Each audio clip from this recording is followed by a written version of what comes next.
امارہ. نفس امارہ اندر بیٹھا ہوا ہے، یہ اندر سے شرارت کرتا ہے، بندہ فوراً چوری کی نیت سے رات کے اندھیرے میں چل دیتا ہے. یہ نفس اندر سے اشارہ کرتا ہے، بندہ ہتھیار لے کر کے قتل کے لیے فوراً آگے بڑھ جاتا ہے. کسی نے کہا زبان سے کر کیا توحید کا دعویٰ تو کیا حاصل، زبان سے کر کیا توحید کا دعویٰ تو کیا حاصل، بنایا ہے بتے پندار کو نا خدا تو نے. رات دن تو اپنے نفس کی پوجا کر رہا ہے، نفس کی پرستش کر رہا ہے، نفس کی اطاعت میں لگا ہوا ہے، نفس کی فرما برداری میں لگا ہوا ہے، اور کہتا ہے کہ میں اللہ کا بندہ ہوں، اللہ کی عبادت کرتا ہوں. اس کا کاٹ ہے 3 چیزیں: کم کھانا، کم سونا، کم بولنا. جب آدمی کم کھائے گا، کم سوئے گا، کم بولے گا، نفس امارہ مغلوب ہوگا. گوشہ نشینی والی زندگی، تنہائی والی زندگی. اور تیسری چیز جو بندے کا تعلق اللہ کی ذات سے کاٹ دیتی ہے، حب دنیا، دنیا کی محبت. ہزار یہ برائیوں کی ایک برائی ہے دنیا کی محبت. دنیا میں رہنا ہے لیکن دنیا کی محبت دل میں نہیں آنا ہے. کشتی پانی میں چلتی ہے لیکن اگر وہ پانی کشتی کے اندر آ جائے تب کشتی پار ہوگی، ڈوب جائے گی. ہم دنیا میں رہیں، کماتے ہیں، کھاتے ہیں، چلتے ہیں، پھرتے ہیں، خرید و فروخت کرتے ہیں، سارے کام کرتے ہیں، لیکن دنیا کی محبت اگر دل میں آ گئی سمجھو بیڑا ڈوب جائے گا. دنیا کی محبت کا توڑ ہے زہد. زہد دنیا سے بے اعتنائی، دنیا سے لاپرواہی. اور چوتھی چیز ہے زیادہ لوگوں کے ساتھ مل جل کر کے رہنا. جب زیادہ لوگوں کے ساتھ ملا جلا جائے گا، کہیں کسی کی برائی، کہیں کسی کی غیبت، کہیں کسی پہ الزام، کہیں کسی پہ بہتان، یہ ساری چیزیں نامہ اعمال کو سیاہ کر دے گی.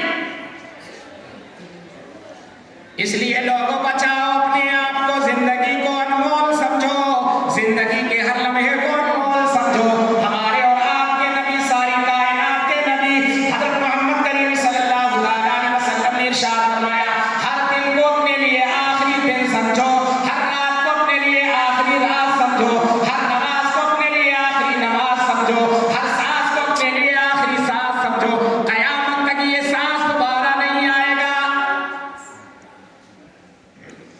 اس لیے یہ پروگرام ہوتے ہیں تاکہ ہماری زندگی میں کچھ سدھار پیدا ہو. یہ چھوٹے چھوٹے بچے قرآن کریم کے حافظ بنیں گے، کل اللہ تعالیٰ ان کو سفارش کا موقع عطا فرمائے گا. اللہ کے 99 ناموں میں سے ایک نام ہے حافظ. اللہ کے 99 ناموں میں سے ایک نام ہے حافظ. اور یہ لوگ جنہوں نے قرآن مجید کی 6666 آیتیں اپنے سینے میں محفوظ کر لی ہے، یہ بھی بن گئے ہیں حافظ. تو اللہ تعالیٰ کی شان رحمت ہے کہ بندوں کو معاف کرنا. اللہ تعالیٰ حافظ کو بھی یہ چیز عطا فرمانا چاہتا ہے کہ میرے قرآن کو اپنے سینے میں محفوظ کر لینے والے حافظ، میں نے تجھے یہ حق کی سفارش عطا کیا ہے کہ تو اپنے گھر کے 10 ایسے لوگوں کے بارے میں سفارش کرنے کا حق رکھتا ہے جن کے نامہ اعمال جہنم میں لے جانے کے لیے کافی ہو چکے تھے. اب وہ 10 لوگوں کے بارے میں سفارش کرے گا. تو جب حافظ قرآن 10 لوگوں کے بارے میں سفارش کر کے جنت میں پہنچائے گا تو حافظ قرآن خود دوزخ میں جائے گا. بہت بڑی بات ہے کہ رب کائنات جس کے سینے میں قرآن مجید کے 30 پارے محفوظ کر دے، تم ان کے اوپر بھروسہ کرو نہ کرو، اللہ کی ذات نے ان کے اوپر بھروسہ کیا ہے، اس لیے اپنے قرآن مجید کو ان کے سینوں میں محفوظ کر دیا ہے.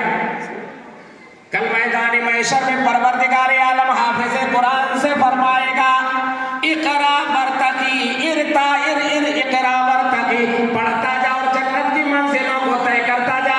جس طرح تو دنیا میں قرآن مجید کو پڑھا کرتا تھا، ترتیل اور تجوید کے ساتھ پڑھا کرتا تھا، آج بھی قرآن مجید کو ترتیل اور تجوید کے ساتھ پڑھ، جنت کے درجات کو بلندی کو پہنچتا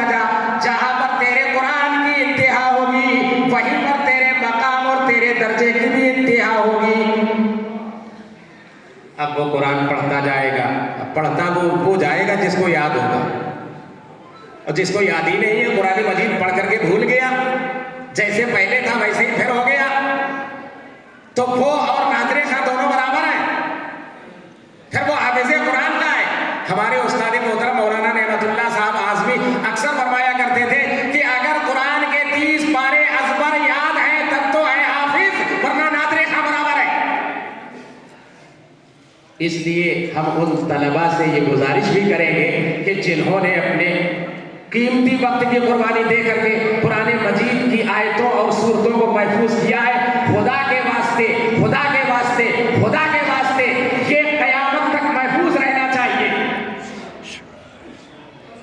ابھی چھٹی ہوگی، سالانہ میں چھٹی ہوتی ہے رمضان المبارک سے پہلے، تو طلباء کی چھٹی نہیں ہوتی، گھر جانے کی اجازت ہوگی، اس کو چھٹی نہیں کہتے ہیں۔ چھٹی کا تو مطلب یہ ہے کہ جو کام مدرسے میں کرتے تھے وہ یہاں نہیں کرنا ہے، یہ چھٹی کا مطلب ہے۔ مدرسے میں نمازیں پڑھتے تھے، یہاں نمازیں معاف ہیں۔ مدرسے میں قرآن کریم پڑھتے تھے، سبق سناتے تھے، سبق کا پارہ سناتے تھے، آموختہ سناتے تھے، یہاں معاف ہے، چھٹی ہے، یہی مطلب ہے۔ اس لیے قرآن کریم کو یاد رکھنا ہے۔ قرآن مجید کے یاد رکھنے کا جتنا بڑا اجر و ثواب ہے، قرآن مجید کو بھلا دینے کا اتنا ہی بڑا عذاب بھی ہے۔ تمنا ہے کہ اس دنیا میں کوئی کام کر جاؤں، اگر کچھ ہو سکے تو خدمت اسلام کر جاؤں۔ کیا فردوس یہ مرحوم نے ایران کو زندہ، خدا توفیق دے تو میں کروں ایمان کو زندہ۔ جن کے آنے سے